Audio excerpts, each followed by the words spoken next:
Okay, so you're here with us again because, let's face it, you like to get to the bottom of things. You like to Yeah. really understand what's going on. And you don't have a ton of time, Yeah, exactly. right? You don't have unlimited time to just like sit around and wade through a bunch of like chaff, right? To try to find those golden nuggets of information. So So that's what we're doing here. that's what we do. Today on the deep dive, we are going to be going deep on a video called Speculation During Chaos. It's Clif High's Explorer's Guide to Sci-Fi World. Oh yeah. This one was a doozy. Yeah, and it's interesting because, we talk a lot about, markets and finance and stuff. Yeah. But this video in particular kind of brings in some really interesting ideas about Some fringe ideas. Right. About, maybe how advanced technology is going to affect things. Yeah, like government actions and kind of blends all this together to paint a picture. Yeah. Of like what might be coming down the pike. Of potential economic Shifts. Yeah. Shifts. Big shifts. Yeah, big shifts. And what that might mean for, for the average person. For you. For the listener, yeah. Yeah, for you out there listening. So let's dive in right off the bat. The video kicks off by questioning something that I think we often take for granted. Yeah. And that's the boom and bust cycle. The idea that markets go up, markets go down. The ebb and flow. Yeah, the ebb and flow. Of everything currently. Yeah, and the speaker initially kind of speculates that, maybe we might be seeing a way out of this boom and bust cycle, and he ties that to his perspective on central banks. Yeah, the fundamental idea here, I think, is that, central banks are often seen as kind of the puppet masters behind Right. a lot of these cycles, right? They control the money supply, they control credit creation. Yeah. And so his initial thought is, well, maybe if something changes drastically With them. with central banks or the way they operate, maybe that could disrupt the cycle in some way. Right. Maybe we're moving to a point where it's no longer going to be, Boom and bust Yeah, exactly. forever. Yeah. Right? Like maybe something's changing. Right. But then we get a little bit of a reality check from someone in the video named JB. He's an associate of Jim Sinclair. Yeah. And he basically challenges this initial idea. He brings up a good point. He's like, hold on a second. Yeah. Is the data actually supporting this idea? Right. That we're escaping the boom and bust cycle? Are we really seeing that? Or, what about government actions? Are they actually doing things that might be contributing to these cycles, even if something's changing with central banks? Right. So it's like it brings in this extra layer of complexity. It's not as simple as just, central banks, pulling levers and then right. the whole world, reacts in this predictable way. It's never that simple. No, never. There's always other things going on. Yeah, so that leads the speaker to kind of revise his analysis a little bit, and he focuses specifically on actions taken by former President Trump. What's his interpretation of things like the tariffs and Trump's statements about Wall Street? So he sees these actions as an attempt by Trump to prop up the dollar. Now, this is where it gets a little tricky because, Yeah. what does he mean by the dollar? Right. Well, he's equating the dollar with debt. Okay. Yeah. So he's not just talking about, the physical dollar bills. Yeah. Okay? He's talking about the whole system of debt. Right. Okay, so if supporting the dollar equals supporting debt, what does that mean for the central banking system?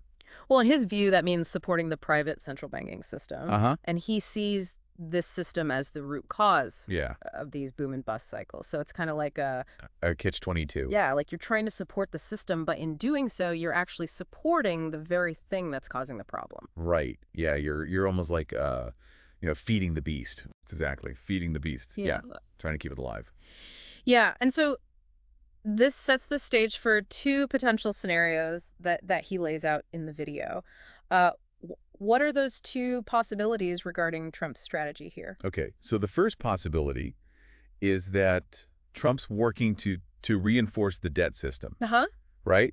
And maybe he's doing this to win what the speaker calls a bond war against the European Central Bank. Okay, a bond war? Yeah, it's like a financial war. Yeah. Okay. And maybe he's even using China as like a pawn. Okay, interesting. In this game, right? Yeah. So that's one possibility. The other possibility is that Trump actually recognizes that the debt system is unsustainable. Right. And he's actually trying to transition towards a sound money system. Okay, now for our listener who might not be familiar with that term, what exactly does he mean by sound money? Okay, so sound money in this context basically means a monetary system that isn't based on Debt. ever-increasing debt. Yeah. Okay. So, think about it. We have fiat currency right now. Yeah.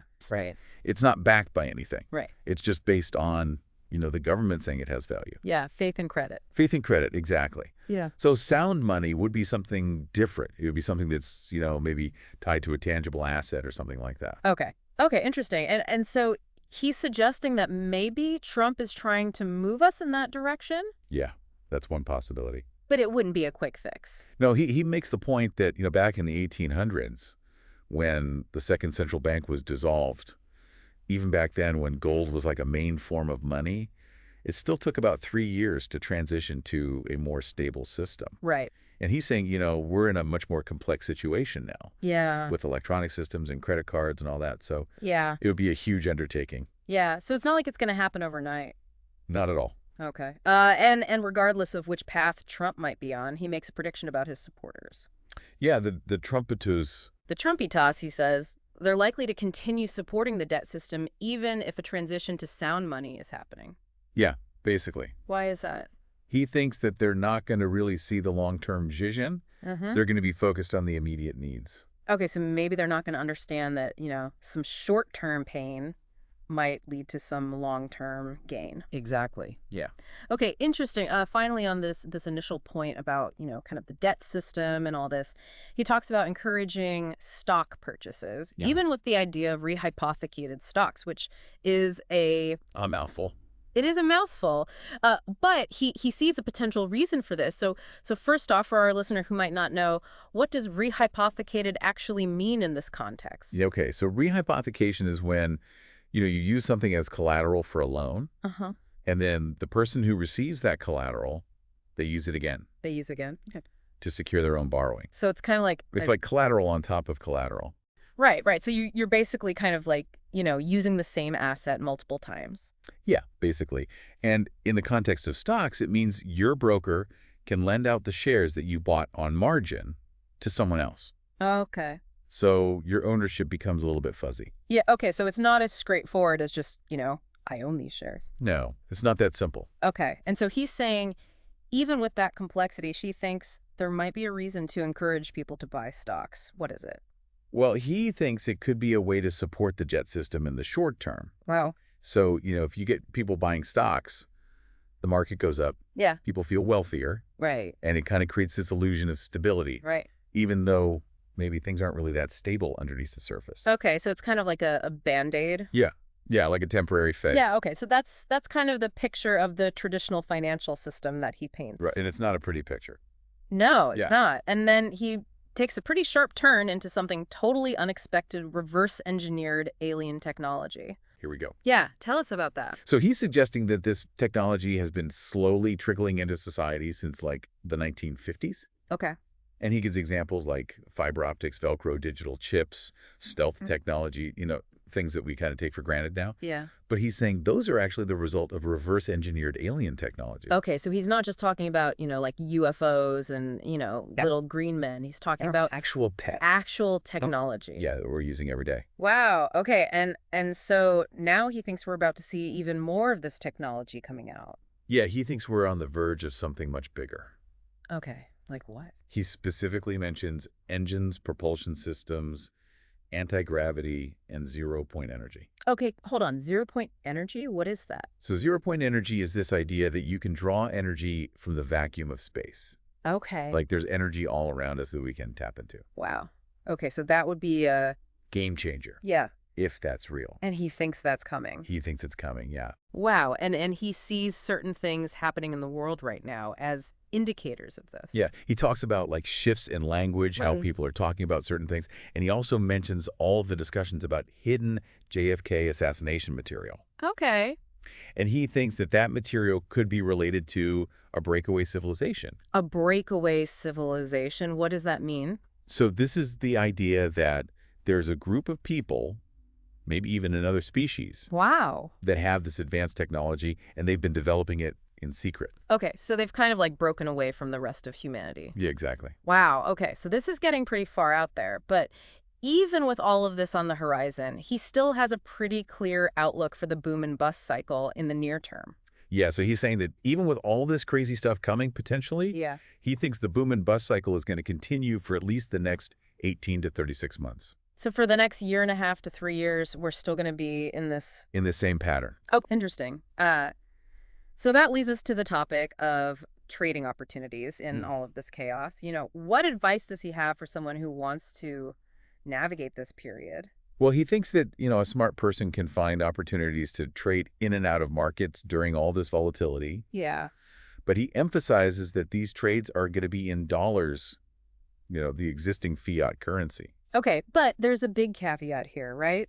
What does he say you should do with any profits you make? Yeah, this is crucial. He says you got to convert those gains into something solid, something that's going to hold its value over time. Okay, so he's not saying just keep it in dollars. No, he's basically saying get out of dollars Yeah. as soon as you can. Okay, so that kind of ties back to that sound money idea. Exactly. Yeah.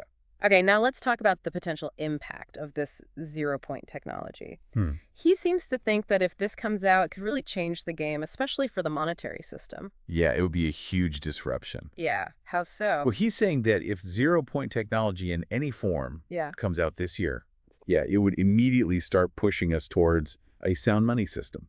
Really? Yeah, and the Yeah. reason for that is it would basically make energy free. Okay, so if energy is free, Yeah. what happens? But everything becomes cheaper to produce, Right. right? Yeah. Because energy is a huge part of the cost of everything. Yeah. So if you eliminate that cost, Yeah. it changes everything. And people wouldn't need debt anymore. Exactly. Yeah, if you can create your own energy. Right. You don't need to borrow money to buy energy. Right. You don't need to borrow money to produce things. Yeah, so it completely undermines the whole. Yeah, based system. Yeah. Yeah. Wow, and he actually predicts that this would cause a huge crash in the stock market and bonds. Yeah, he thinks it would crash the markets Why? because it would make certain industries like the oil industry obsolete. Right. If energy is free, why do we need oil companies Right. and banks that are heavily invested in those industries? Yeah. They would also get hit hard. Right. So it would be a massive shift Yeah. in the value of things. And he specifically calls out electric vehicles, too. Yeah, he's saying that, people think electric vehicles are like the solution, Yeah. but they're still dependent on fossil fuels, Right.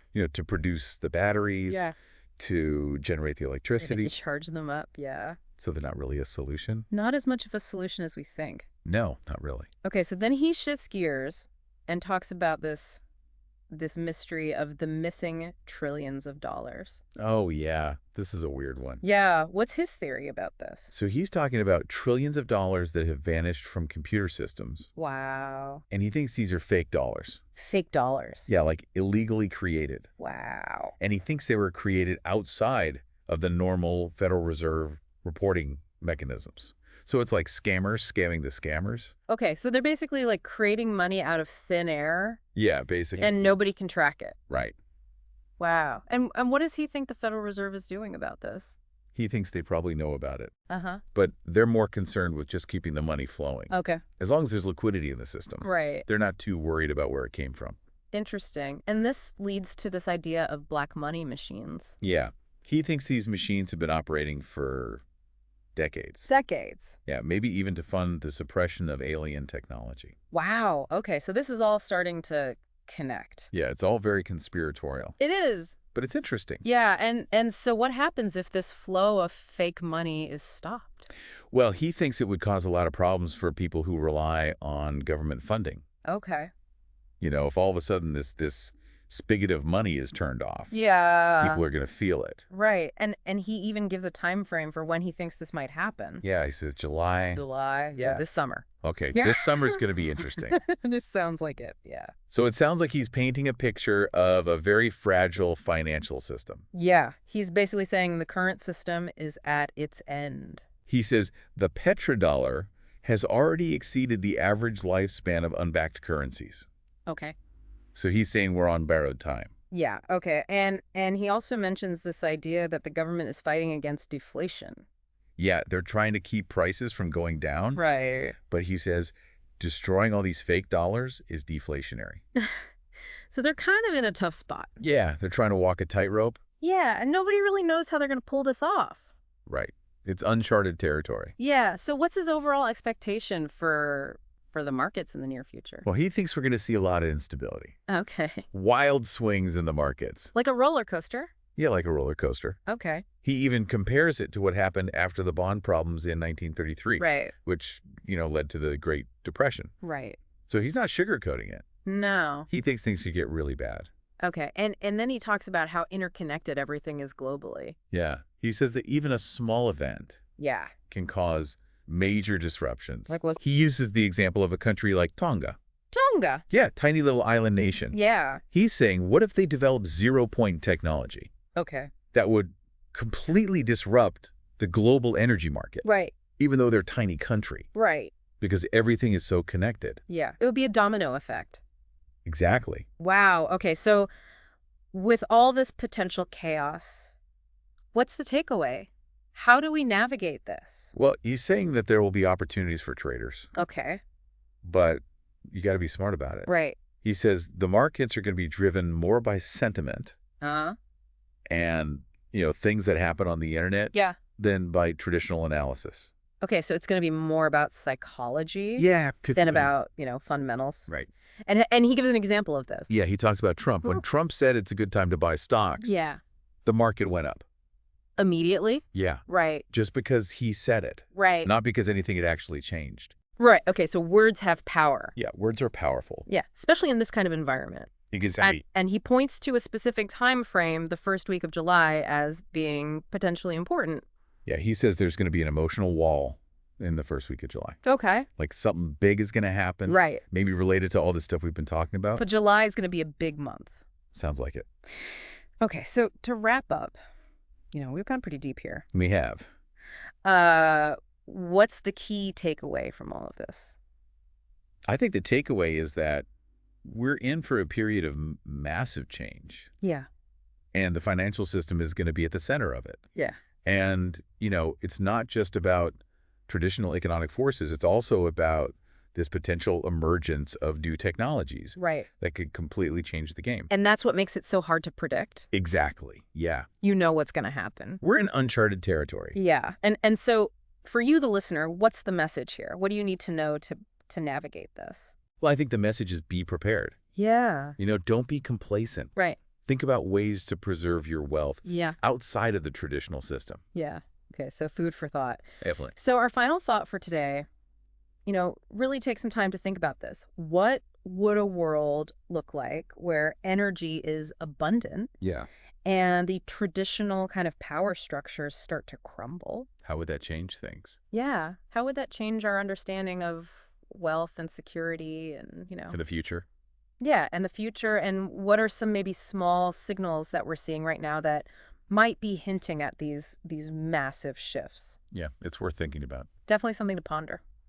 All right, well, thanks for taking this deep dive with us. We'll see you next time.